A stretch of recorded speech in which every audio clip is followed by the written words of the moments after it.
এটাই কি তাহলে শেষ কথা তোর? আরেকবার ভালো করে ভেবে দেখবি কি পারতিস না রনি? সন্ধ্যাবেলা রান্নাঘরে চা বানানোর সময় স্বাতীলেখা দেবীর কানে আসে স্বামী রণজয়বাবুর উত্তেজিত কণ্ঠ। তড়িঘড়ি গ্যাসটা বন্ধ করে ছুটে আসেন উনি। রণজয় তখন নিজের মতো বলে চলেছেন, কাজটা তুই ঠিক করছিস না রনি। আমার জন্য না হোক, অন্তত তোর মায়ের জন্য একবার। হ্যালো, হ্যালো, তুই কি শুনতে পাচ্ছিস আমার কথা? বলতে বলতে ঋষিভার চেপে মেঝেতে বসে পড়েন উনি। কি গো, ফোনটা কেটে গেল নাকি? স্বাতীলেখা বলেন স্বামীর কাঁধে হাত রেখে। ঝাপসা হয়ে আসা চশমার কাজটা মুছতে মুছতে রণজয় উত্তর দেন, না গিন্নি, কেটে যায়নি। বলা ভালো রনি ফোনটা কেটে দিল। আমাদের কথা শোনার মতো ইচ্ছেটাই যে ও হারিয়ে ফেলেছে। আন্দাজ করেছিলাম এমন কিছুই ঘটবে। কতবার যখন কথা বলেছিল তখনই রানী আমাকে বলেছিল এই বাড়ি বেচে দিয়ে ওর ওখানে চলে যেতে। সেটা সম্ভব নয়, কিন্তু এই প্রমোটার সমীর এলে কি করবে, কিছু ভেবেছ? সাথে লেখা বলেন মৃদু কণ্ঠে, দেখছি, আপাতত একটু চা দাও, নইলে মাথার জট খুলবে না।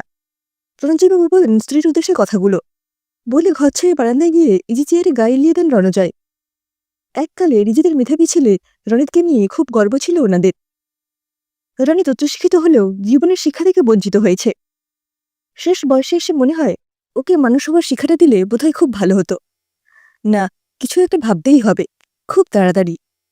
ভাবনার সাগরে ডুবসাঁতার কাটছিলেন রণজয়। হুঁশ ফিরে সাথীলেখার কণ্ঠে, নাও ধরো তোমার চা, খেয়ে নিও কিন্তু। আমি যাই, রাতের খাবারের আয়োজন করি। পাতের ব্যথাটা আবার বেড়েছে দিন কয়েক হলো। রান্নাটা সেরে গরম জলের সেঁক নেব। এই বলে রান্নাঘরের দিকে পা বাড়ান উনি। এমন সময় চোখ বন্ধ অবস্থাতেই রণজয় বলেন, আগামীকাল আমার সঙ্গে একটু বেরোতে পারবে গিন্নি? অনেকদিন তো হলো এই ঘরের মধ্যে কাটালাম। আগামীকাল না হয় বাইরে বাইরেই ঘুরবো সারাদিন। এই বুড়ো বয়সে সারাদিন বাড়ির বাইরে? অবাক হয়ে সাথীলেখা বলেন। মৃদু হেসে রণজয়বাবু বলেন, আহা চলোই না। সেই নতুন বিয়ের পর একবার যেমন ঘুরতে বেরিয়েছিলাম, ময়দান, ভিক্টোরিয়া, চিনিবাদামের গন্ধ, নিজেদের পুরনো প্রেমটা আর একবার ঝালিয়ে নেব শেষবারের মতো। শেষবারের মতো মানে? চমকে উঠে বলেন সাথীলেখা। ক্রমশ প্রকাশ্য। রণজয় বলেন স্ত্রীর উদ্দেশ্যে। পরদিন সকাল সকাল বেরিয়ে পড়েন ওনারা। প্রথমে কালীঘাটে পুজো দিয়ে শুরু হয় ওনাদের যাত্রা। তারপর সারাদিন এদিক ওদিক ঘুরে বেড়ান দুজনে। ফুচকা থেকে চিনেবাদাম, বাদ যায় না কিছুই। তারপর দিনের শেষে পড়ন্ত বিকেলে ময়দানে এসে বসেন দুজনে। বেলা শেষের আলো ছুঁয়ে যায় সাথীলেখার গালে। সামনের দিকে তাকিয়ে সাথী বলেন, কি দেখছ অমন করে? কিছু না, এমনি। দেখে নিতে দাও গিন্নি, হাতে আর বেশি সময় নেই যে। কিন্তু তোমাকে যে কি করে বলি কথাটা। রণজয় বলেন কাঁপা কাঁপা কণ্ঠে। এলোমেলো ঘাসের ডগায় আঙুল জ্বালাতে চালাতে সাথী বলেন, সারা জীবন চেষ্টা করেছি সাধ্যমতো তোমার পাশে থাকার। আজ তোমার মুখ দেখে বুঝতে পারছি কোনো ঝড় উঠেছে, তাই দ্বিধা না করে বলে ফেলো। বলছি তবে শোনো। স্ত্রীর দিকে এগিয়ে এসে ওর কানে কানে বলতে শুরু করেন উনি। সবটা শুনতে শুনতে শক্ত করে স্বামীর হাত চেপে ধরেন সাথীলেখা। তারপর দুজনে মিলে এগিয়ে চলেন মেট্রো স্টেশনের দিকে। না, আর ভাবার অবকাশ নেই কোনো। এই তো বুবা টানেলের বুক চিরে মেট্রো এগিয়ে আসছে। দুজনে মিলে এগিয়ে যান মরণ ছাপ দেবেন বলে। বেঁচে থেকে লাভ কি? সময় যাতাকলে ওনাদের জীবনটাও তো নিখোশকাল সুরঙ্গের মতোই হয়ে দাঁড়িয়েছে। এইভাবে প্রতিদিন প্রমোটারের চোখ রাঙানি, বাড়ি বেচতে রাজি না হলে বাজারে যাতায়াতের পথে মস্তান পাঠিয়ে হুমকি, এসব মানসিক চাপ কতদিন সহ্য করা যায় বুড়ো বয়সে পৌঁছে? তার থেকে একেবারে শেষ হলেই সব চুকে বুকে যাবে। কিন্তু না, ঝাঁপ দেওয়ার ঠিক আগের মুহূর্তে একটা হাত টেনে ধরে ওনাদের দুজনকে। ঘটনার আকস্মিকতায় জ্ঞান হারান ওনারা। যখন জ্ঞান ফিরে রণজয় আর সাথীলেখা দেখেন নীলচে আলোয় আলোকিত কোন এক হসপিটালের কেবিনে শুয়ে আছেন ওনারা পাশাপাশি বেডে। ওনাদের বিছানার অদূরে বসে আছে একটি মেয়ে। বয়স মেরে কেটে বছর ৩০। শ্যামলা হলেও চোখ দুটো অসম্ভব উজ্জ্বল। ওনাদের জ্ঞান ফিরতে দেখেই বলে, শরীর দুর্বল আছে আপনাদের, এখন উঠবেন না। কিন্তু তুমি কে মা? কেন বাঁচালে আমাদের? রণজয় জিজ্ঞেস করেন। মৃদু হেসে মেয়েটি বলে, আমি দামিনী। কোনো কারণে আপনারা বাঁচার ইচ্ছে হারিয়েছেন, সেটা বুঝতে পারছি।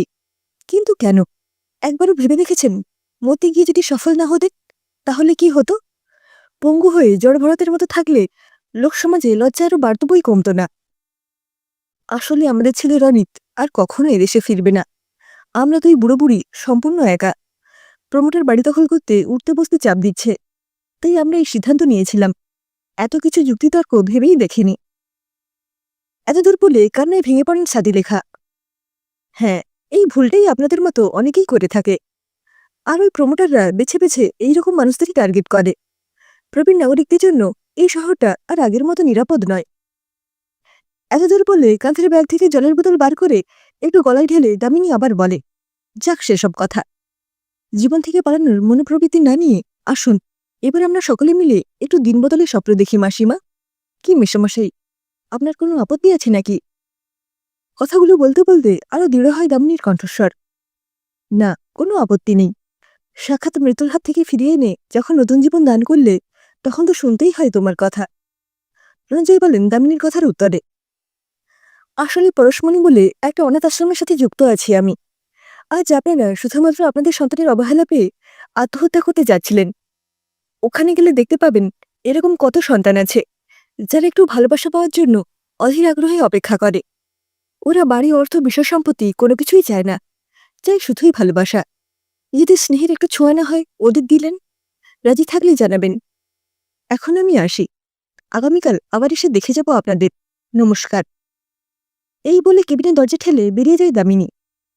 পরদিন সকালে চোখ মেলতেই দুজনে দেখেন মেঘলা আকাশের বুক চিরে বাইরে সোনাঝাড়া রোদ উঠেছে।